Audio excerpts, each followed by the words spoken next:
National Geographic published a study on February 15th, 2009, and it absolutely amazed me because what they showed was the actual proof that identical creatures are appearing at the north and the south poles of our Earth and nowhere else.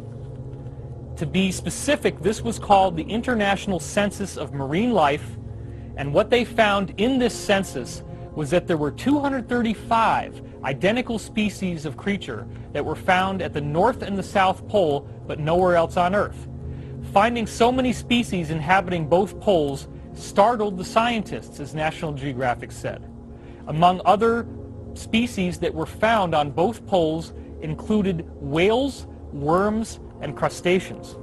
Exactly where these species came from and how they ended up a world apart with comparatively warm oceans in between remains a mystery, the scientists said. And that's a direct quote from the article. So what they don't understand is that the field is creating these life forms. Some scientists actually tried to say that ships may have been taking in ballast, meaning water, to weigh them down at the North Pole, sailing to the South Pole, and then releasing the ballast, and that this is how the creatures went from pole to pole. Well, that was actually examined, and they found that there are no ships that are traveling that way that could account for this. What you're simply seeing is that the Earth has this energetic engine that's cranking out life forms at the poles by the same process, and those life forms only appear there and nowhere else. Well, if you look at this first picture, what you're seeing is called Limacina helicina.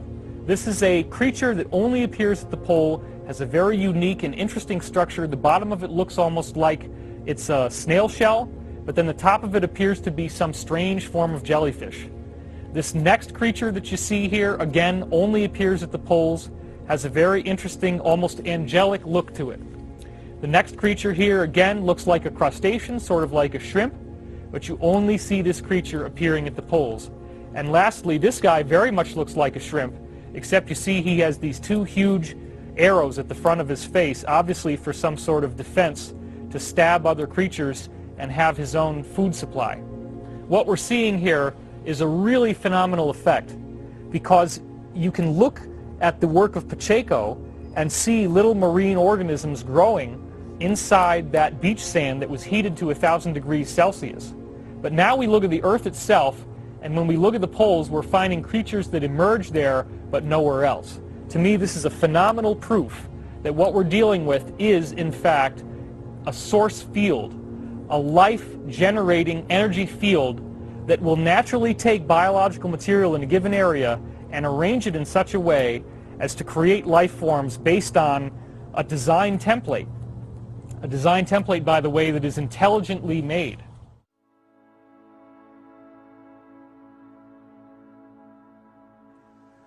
And the idea of the conspiracy is to put people in a box to keep them from becoming that consciousness, not least by kidding them that they're not that consciousness and they're just their body.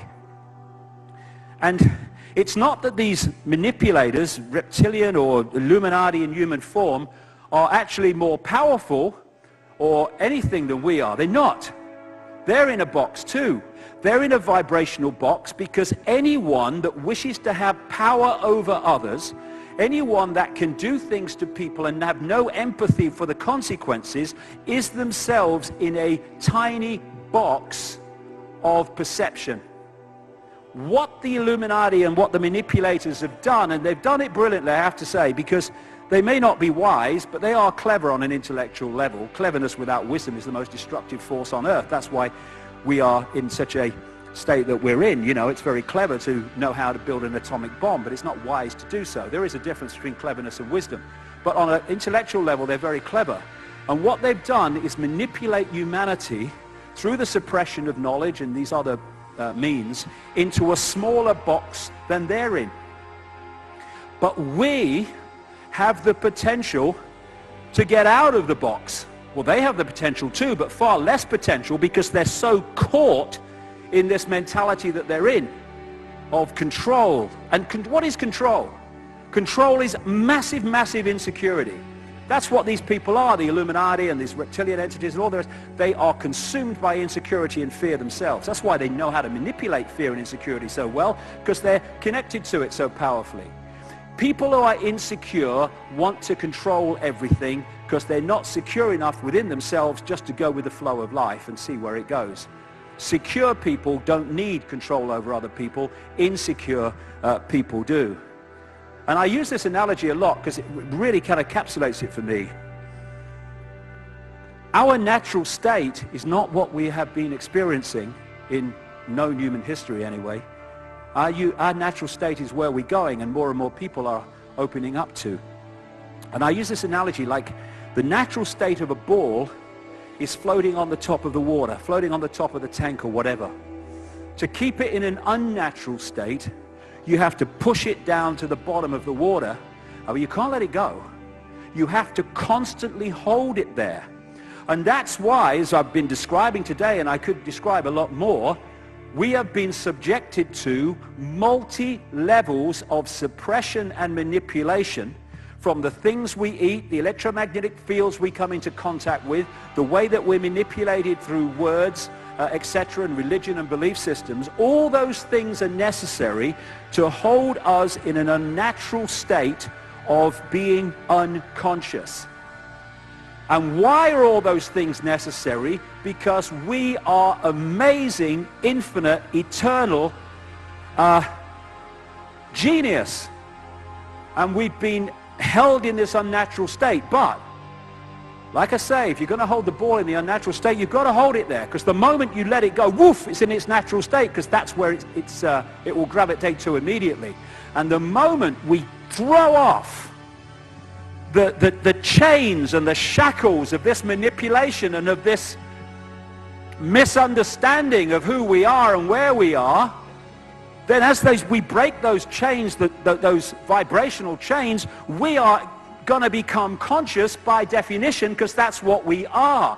You know, people think, I've got to seek enlightenment. No!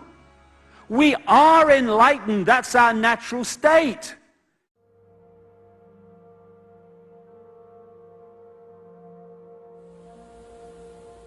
When you look at a marvelous mountain with the snow-capped, eternal snows lying against the blue sky, for a second the immensity of that mountain drives away the self, the me, with all my problems, all my anxiety. That majesty of the great rocks and the beautiful, lovely valleys and the rivers. At that moment, second, the self is not. So the mountain has driven away the self, like a toy with a child is quiet. So that mountain, that river, the depth of the blue valleys, dispels for a second all your problems, all your vanities and anxiety. Then you see how beautiful that is. So is there beauty without being absorbed by something outside? That is there beauty? Or beauty is when the self is not. You understand it? Don't go to sleep, please.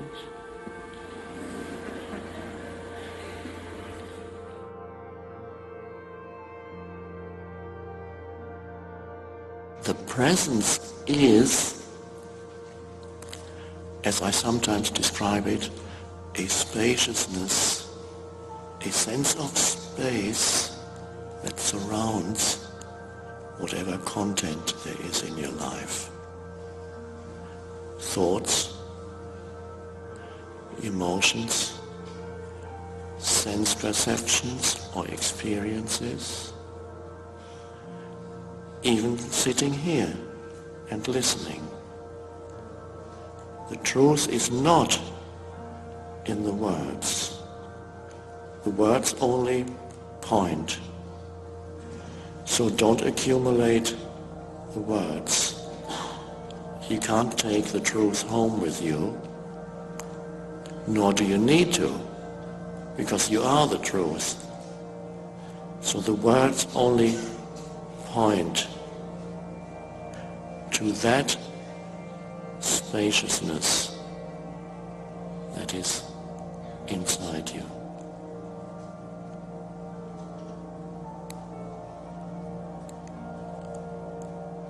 In that spaciousness, and so that spaciousness you bring to every sense perception.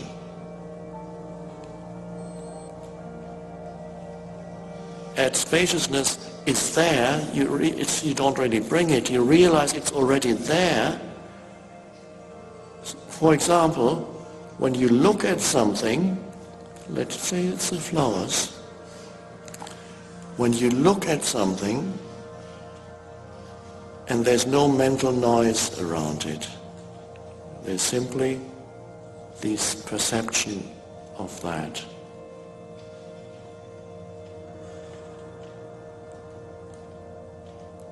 I recommend that practice highly, to look at a flower in the state of such alertness, relaxed alertness, that you don't need to label it in any way. The first thing you notice when you do that is how still a flower is. And I'm sure you never noticed that before when you looked at it through the mind. The mind has no knowledge of stillness. The mind is noise. So when you look at a flower, an amazing thing happens. The first thing you feel, of course you see the beauty, there's the color, and there's the light shining through the petals. It's very beautiful. But you notice more than that. You notice that it is very still. And anything in nature, you suddenly notice that there is an essence beyond that which you see. It lives in a state of deep stillness. And when you notice that, what does that mean when I say now you notice that? It means at that moment, that deep stillness is there in you when you notice it in a flower, that the flower lives in that state. The noticing it is the arising in you of that state of stillness. And that is a state of great sacredness and aliveness and beauty, but deeper than the beauty of form. It is the formless that arises in you, the formless consciousness. So that is what I mean when I use the word spaciousness. Perhaps you didn't quite know what I meant. So we are gradually getting there. I'm giving you a few more pointers to what that means. There's a wake-up call. Nature here is so alive. All plants that have good karma come to California.